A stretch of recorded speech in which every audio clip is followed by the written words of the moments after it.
Everyone, welcome back to our channel Akash. সবাইকে অনেক স্বাগত ভালোবাসার সঙ্গে শুরু করছি নতুন একটা ভিডিও। আর এখন দেখতে পাচ্ছ তোমরা সোনামাকে সোনামার বাবার কোলে। আর তোমাদের দাদাভাইয়ের আজকে আসার কোনো প্ল্যান ছিল না, কিছু বিশেষ কারণের জন্য খুব জরুরি অবস্থায় ওকে আসতে হয়েছে। আর সোনামা কিন্তু ওর বাবার উপর একটু অভিমানী করেছে মনে হচ্ছে, কারণ কিছুতেই চোখের দিকে তাকাচ্ছে না, মনে হচ্ছে একটু রাগই করেছে। অনেকদিন ধরে বাবাকে দেখে না তো, তার জন্য। কারণ ওকে যতই চোখের দিকে মুখের দিকে ঘুরিয়ে দিচ্ছে, ও কিছুতেই মুখের দিকে চোখের দিকে তাকাচ্ছে না, এদিক ওদিক তাকাচ্ছে। কিন্তু বুঝতে পারছে আমি কারো কোলে আছি, কে নিয়েছে, কথা বলছে, কিছুতেই তাকাচ্ছে না। দেখেছো কীরকম করছে? হয়তো ওর একটু রাগ হয়েছে, মনে মনে অভিমান হয়েছে। বাবা এত আদর করতো, এত ডাকতো, ভালোবাসতো, সেই মানুষটা কোথায় ছিল?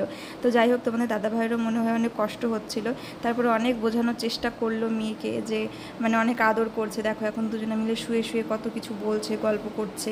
ফাইনালি হয়তো মেয়ের রাগটা একটুখানি কমাতে পেরেছে। অনেক কিছু বলছে, অনেক আদর করছে তোমাদের দাদাভাই সোনামাকে। আর আমি এগুলো শুয়ে শুয়ে দেখছিলাম আর একটুখানি ভিডিও শ্যুট করছিলাম। তবে আমি খুব কষ্টের মধ্যেই ছিলাম, কারণ আমার প্রচণ্ড কষ্ট হচ্ছিল। কি হয়েছে তোমাদের সবই বলছি। তবে ওদেরকে দেখে আমার খুব ভালো লাগছিল। বাবা মেয়ের বন্ডিংটা একটা আলাদাই বন্ডিং, তাই না?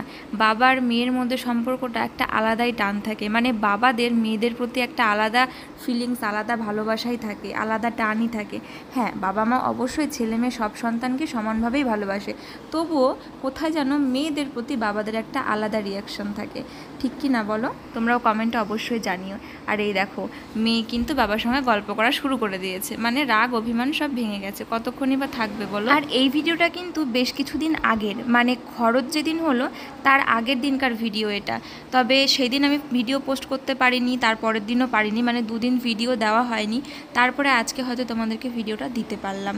তো হঠাৎ করে সন্ধেবেলা করে পেটে ব্যথা শুরু হয়। তোমাদের দাদাভাইয়ের সঙ্গে ফোনে কথা বলছিলাম, আর কথা বলতে বলতে ফিল হচ্ছিল যে হয়তো আমার পেইনটা শুরু হবে। পেইনটা আমার শুরু হয়, মনে হয় যেন খিদে লেগেছে। খিদে লাগলে যেমন পেটের মধ্যে একটা ফিল হয়, ঠিক সেই রকম একটা অনুভূতি হতে হতে ব্যথাটা শুরু হলো ধীরে ধীরে ধীরে ধীরে জোরদার। আমি তখন ফোনে লাইনে, আর আমি তখন বলছিলাম কি, ও এখন যদি আমার পেটে ব্যথা শুরু হয় তাহলে কি করব?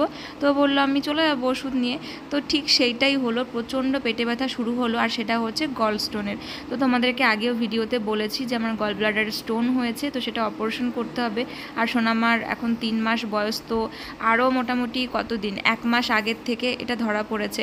আর এরই মধ্যে আমার 4 বার ইঞ্জেকশন নেওয়া হয়ে গেছে ব্যথার। ওষুধ খাই, গ্যাসের ওষুধ খাই, ব্যথা ওষুধ খাই, কিন্তু তাতে কিছুই হয় না, কিছুতেই কিছু কাজ হয় না। ইঞ্জেকশন পর্যন্ত আমাকে যেতেই হয়। আর আমি প্রচুর সহ্য করি, যতটা পারি, যত দূর পারি আমি কষ্ট সহ্য করি। সব কিছুই আমি অনেকটা সময় ধরে সহ্য করার চেষ্টা করি। আজকেও সেই রকমটা, মোটামুটি 6টা সাড়ে 6টার থেকে শুরু করে এখন কটা বাজে, মনে হয় 9টা সাড়ে 9টা বেজে গেছে। এতটা টাইম অবধি আমি সহ্য করছিলাম, বারবার জল খাচ্ছি, শুয়ে আছি, পেট চেপে আছি, বসে দাঁড়িয়ে হেঁটে কিছুতেই পারছি না। সোনামাকে আমি কোলে তুলতে পারছি না, এমন একটা ব্যথা অনুভূত হচ্ছে। তো কি করব, ফাইনালি ইঞ্জেকশনটা নিতেই হলো। তো তোমার দাদাভাই মেডিসিন, ইঞ্জেকশন সব কিছু নিয়ে চলে এসেছে। আমাদের ঘরে সবসময় এগুলো কেনাই থাকে ইমার্জেন্সিতে, তখন সবসময় হসপিটালে আর দৌড়াদৌড়ি করবো না জন্য কারো কাছ থেকে ইঞ্জেকশনটা নিয়ে নেব। অপারেশন না হওয়া পর্যন্ত এই ব্যথাটা উঠলে আমাকে এইভাবেই কাটাতে হবে, আমাকে থাকার জন্য আর কি, তাছাড়া আমি এটা থাকতেই পারি না। তো ইঞ্জেকশনগুলো নিয়ে এসেছিলো। আর এই যে এই দাদাটা আমার বড়দার বন্ধু, আমাদের পাড়াতেই বাড়ি আমাদের এক দাদা, তো এই দাদা ইঞ্জেকশনটা দিয়ে দিল। আর দুটো ইঞ্জেকশন, একটা শিরায় আর একটা পেশিতে। শিরারটা তো ঠিক আছে, সহ্য করে নেব, কিন্তু পেশিতে যে ইঞ্জেকশনটা দেয়, জাস্ট আমি চোখ মুখ বন্ধ করে মনে যেন দম আটকে যায়, এতটা যন্ত্রণা, এতটা ব্যথা হয়। আর হাতটাও ব্যথা হয়ে যায়। আর ভালোভাবে দেওয়া না হলে, মাসাজ না হলে সেই জায়গাটা পুরো দলা দলা হয়ে যায়। হসপিটাল থেকে যে কয়বার নিয়েছি সেই ব্যথা, সেই দলা ভাবটা এখনও পর্যন্ত আমার হাতে রয়েছে, যে ইঞ্জেকশন 1 মাস 1.5 মাস হয়তো হয়ে গেছে নেওয়া। তো এখানে মা আমাকে একটু ভালো করে মাসাজ করে দিচ্ছে যাতে মেডিসিনটা জমে না থাকে। আর সেই দিন তো কোনো রকম ব্যথা হয়নি, কিন্তু পরের দিন হাতটা খুব ব্যথা হয়েছিল। আর দাদা সেটাই বলছিল যে বেশি লেট করিস না, এই স্টোনটা তাড়াতাড়ি পারিস অপারেশন করে, তা না হলে আরও প্রবলেম হবে, কারণ এই ইঞ্জেকশনগুলো নেওয়া কিন্তু একদমই ভালো না। ব্যথার জন্য বারবার ইঞ্জেকশন নিয়ে ব্যথাগুলো কমিয়ে রাখা, এর তো একটা সাইড এফেক্ট আছে, তাই না? তো এইভাবেই আজকে দিনটা আমার কাটলো। এভরিওয়ান, চলে এসেছি পরের দিন। আজকে হচ্ছে আমাদের বাড়িতে খরচ, যেটাকে বলে আর কি, শেষ দিন। আর এই যে সোনামা ঠাম্মি কোলে এখন ঘুরছে। সারাদিন তোমাদের সাথে কিছু শেয়ার করতে পারিনি, কারণ হয়ে ওঠেনি। আর আজকে অনেক লোকজন তো, আর তারপরেও যেহেতু লোকজন আসবে অনেক, গরমে খুব কষ্ট হচ্ছে, তার একটা শাড়ি পরলাম, এই যে এই শাড়িটাই পরেছি দেখো। আর বাইরেটা একটু ঠান্ডা। চলে আসলাম আবারও পরের দিন, মানে খরচ পেরিয়ে পরের দিন। আর আমি এসেছিলাম পাশে একটা দোকানে এই ছোট্ট একটা সাবান নিতে, কারণ শোনা আমাকে জনসন্সের কোনো প্রোডাক্ট ইউজ করায় না, কিন্তু কিছু করার নেই, যা গরম আর গাটা পুরো আঠা আঠা হয়ে আছে। তাই ভাবলাম যে আপাতত একদিনের জন্য এটা ইউজ করাই, আশা করি একদিন ইউজ করলে আর কী হবে। আর কালকে যা দিন গেছে সে আর কি বলবো, তোমাদের সঙ্গে সব শেয়ার করছি চলো। ভীষণ খারাপ অবস্থা, আর লোকজনের ভিড়ভাড়টা শোনামাত্র ভীষণ কষ্ট হচ্ছিল, তো সেই জন্য কোনো ব্লগ শ্যুট করা হয়নি। চলো সোনামাকে এখনই চট করে স্নান করিয়ে দিই, ও অনেকটা বেলা করে ঘুমাচ্ছিল। আর তোমরা কমেন্টে বলেছো ঘুমালে পরে ওকে ডাকবে না। হ্যাঁ, আমিও সেটা জানি, কিন্তু বড়দেরকে স্নানের টাইমটা ওভার হয়ে গেলে ওরা তো শরীর খারাপ করবে, এক এক দিন এক এক সময় স্নান করালে, তাই না? তো সেই কারণে ডাকলাম কি মানে একটু নড়াচড়া করছিল, খাওয়ালাম, একটু টাইম লাগছে কারণ মা বাবা একটু ব্যস্ত রয়েছে, গরু ঘরে আর কি, গরুকে স্নান করাচ্ছে, ক্লিন করাচ্ছে। তো সেই জন্য পিসির কাছে রেখে আমি দোকানে গেছিলাম সাবান আনার জন্য। স্নান কমপ্লিট, আর স্নান করে জাস্ট মাথাটাই ভিজিয়েছি, পুরো চুলে জল লাগাইনি। আর প্রচণ্ড মেঘ করেছে, মনে হয় ঝেপে বৃষ্টি আসবে, গরমও ছাড়লো, কারেন্টও চলে গেছে। আর সিঁদুর এখনও পরা হয়নি, পরে নেব। আর শোন আমার 2-3টে ন্যাকড়া ছিল, এই দুটো কেচে দিলাম। আর মা সকালে কেচে দিয়েছে, প্রতিদিনই মা কেচে দেয়। এই যে এখানে জামা কাপড় গামছাগুলো ছড়িয়ে দিলাম, কারণ ছাদে সবার জামা কাপড় রয়েছে, বৃষ্টি আসলে এখান থেকে ঝট করে তুলতেও সুবিধা হবে। আর মার বাবা খুব ব্যস্ত ছিল, গরু ঠুরু স্নান করানো, তারপরে মা স্নান করেই কাপড় চোপড়ও ছড়ায়নি, সোনামাকে স্নান করাতে চলে গেছে, তাই জন্য আমি আবার ছড়িয়ে দিলাম, ধুয়ে ছড়িয়ে দিলাম। আর আমার জামা কাপড়গুলো ছড়িয়ে দিলাম, আর বাইরের নিচে আর কোনো জায়গা নেই। তো চলো উপরে যাই, সোনামার জামা কটা এই কাপড় কটা ছড়িয়ে দিই। এরই মধ্যে আবার কারেন্টও চলে গেছে। আর এখানে দুই পিসি এখানটায় শুয়ে রয়েছে, কারণ নদীর হাওয়াটা এখানটায় বেশ অনেকটাই লাগে, শুধু এই জায়গাটা স্পেসটায় অনেকটা হাওয়া বাতাস লাগে। আর ঘরের মধ্যে সোনামার এখানে চার্জার ফ্যান চলছে, তাই ও ঘুমাচ্ছে। এখানে সোনামার মিমি শুয়ে শুয়ে গরমের মধ্যে ফোন দেখছে। আসলাম ছাদে জামা কাপড় তুলতে, মোটামুটি সব জামা কাপড়ই শুকিয়ে গেছে, কারণ এখন বাড়িতে অনেক লোক, পিসিরা দিদিরা, তো সবার জামা স্নান হয়ে গেছে অনেক আগেই। তো আমি নিয়ে যাই, দেখি যে কটা শুকনো আছে। আর সোনামারগুলো ওই পাশে, ওগুলো আগে রেখে আসি। আর মনে হচ্ছে বৃষ্টি চলে আসবে। আর কালকে ঘটেছিল বিশাল ঘটনা, সে কি বলবো। আগের দিন তো আমার শরীরটা খুব খারাপ হয়ে যায় রাত্রেবেলা, সন্ধ্যার আগের থেকেই প্রচণ্ড পেটে ব্যথা শুরু হয়, যেই প্রবলেমটাতে আর কি বলবো, বলেইছি তোমাদের কি হয়েছে না হয়েছে আমার সবই জানো তোমরা।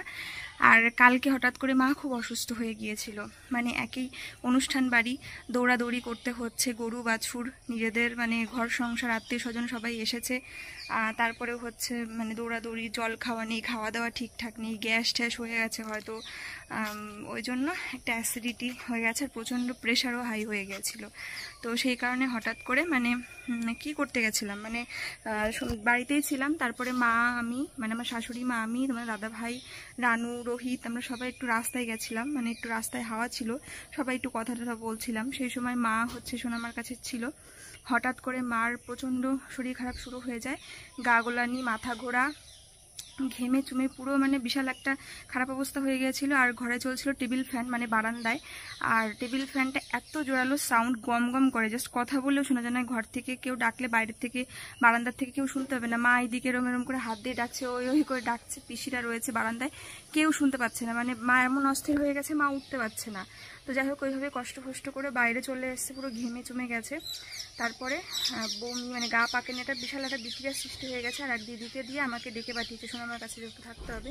তো তারপরে আমি চলে আসলাম, তারপরে দেখি মার ওরকম কন্ডিশন, তো সঙ্গে সঙ্গে একটু মাথায় জল ঠল দেওয়া হলো, মা নিজেই জল দিয়েছে দেখি, তারপরে আবার শুয়েছিল। তারপরে দিদিরা আমরা সবাই ধরে ইয়ে করলাম, বমি করলো, প্রচণ্ড বমি করেছে, যত মানে খাবার দাবার খেয়েছে, গলায় আঙুল দিয়ে বমি করা যায় সেইভাবেই বমি টমি করে পুরো মানে ক্লান্ত হয়ে গেছে। তারপরে তোমার দাদা ভাই আবার আমাদের পাশেই ডাক্তার, মানে তখন শুয়ে পড়েছে অলরেডি, সবাই 11টা বাজে তখন। তারপরে ওই ডাক্তারের, মানে এখানে গ্রামের ডাক্তার তো, ঘুমিয়ে পড়েছে, ওনাকে ডেকে ওষুধ টষুধ নিয়ে আসলো।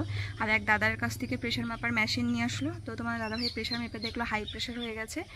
আর মেডিসিন, গ্যাসের ওষুধ আর কিসের ওষুধ, মানে গা পাকানি, ওগুলোর প্রবলেমের ওষুধ টষুধ দিল আর কি, যেটা খেলো এবং একটু স্বাভাবিক হলো। তাও টাইম লাগছিল, কারণ মার ঘুম ঠিকঠাক হচ্ছে না। সোনামাকে নিয়ে মা যেহেতু আমরা থাকি, তো ও জাগে, আমি জাগলে মা বাবারও জাগা হয়ে যায়, তারপরেও তো কাজকর্ম আছেই। আর সেই মানে কত রাতে শোয়া হচ্ছে, এদিকে ভোর হতে না হতেই রাত থাকতেই উঠে যাচ্ছে, তো সেই কারণে ঘুম নেই ঠিকঠাক। সব কিছু মিলিয়ে একটা বিশাল রিয়াকশান হয়ে গেছিলো। আর বয়স হয়ে গেছে, এখন একটা কিছু বলেই খুব খারাপ কন্ডিশনে চলে যায়। তো তোমাদের দাদাভাই বললো এইভাবেই মানুষের স্ট্রোক হয়ে যায়, যেই কন্ডিশনে চলে গেছিলো, গ্যাস উঠে হাই প্রেশার হয়ে মাথা গোড়ানি, গা পাকানি, অস্থির ঘেমে চুমে গেছিলো, ওইভাবেই একটা মানে স্ট্রোকের একটা মানে স্টেজে চলে গেছিলো। তো ওইভাবেই মানুষের স্ট্রোক হয়ে যায়। তো যাই হোক, তারপরে আজকে সব কিছু নর্মাল আছে।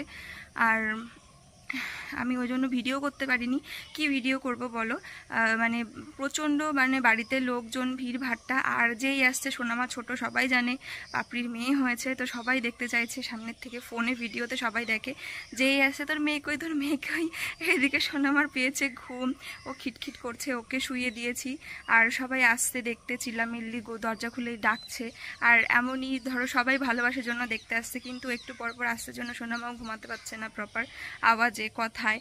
আর সবাইকে তো সেটা বলা যায় না যে ডেকো না এখন বা এসো না, এটাও বলা যায় না। কেউ সবাই চলে আসবে, দরজা বন্ধ থাকলেও ঘরে ঢুকে যায়।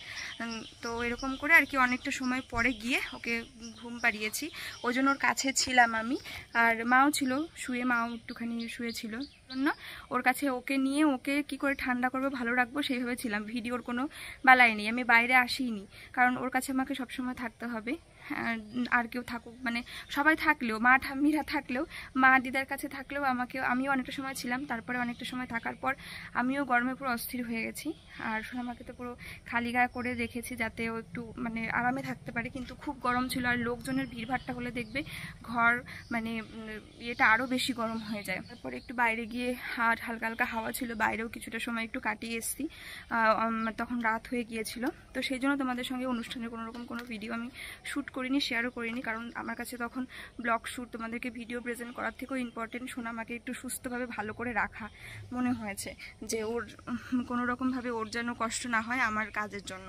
তো সেই জন্য আমি কোনো রকম ভিডিও আর কি শ্যুট করতে পারিনি বা করার চেষ্টাও করিনি। যাই হোক, তো চলো যাই নিচে। আর হ্যাঁ, আর একটা কথা, আজ কিন্তু আমার বোন রানুর বার্থডে, তো তোমরা সবাই ওকে উইশ করো, ও যেন খুব ভালো থাকে আর ও যেন অনেক বড় হয়, সুস্থ থাকে সারা জীবন। সোনামার কিন্তু প্রচুর গিফট হয়ে গেছে, মানে আমার যারা রিলেটিভসরা আসছে, এসেই তোমার মেয়ে কোথায়, মেয়ের জন্য, মেয়ের মুখ দেখে সোনামার অনেক মামিরা, অনেক হচ্ছে পিসিমণিরা, দিদুনরা, সবাই ওকে কিন্তু অনেক গিফট দিয়েছে। সেগুলো তোমাদের সঙ্গে একটা ভিডিওতে নিশ্চয়ই শেয়ার করবো, ভীষণ কিউট কিউট গিফট।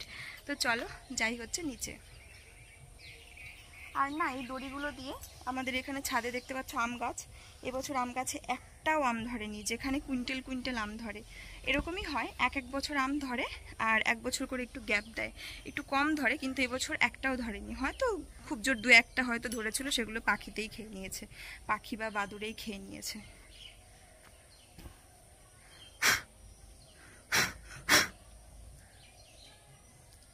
তারের মধ্যে কেমন পিঁপড়ে, লাল পিঁপড়ে।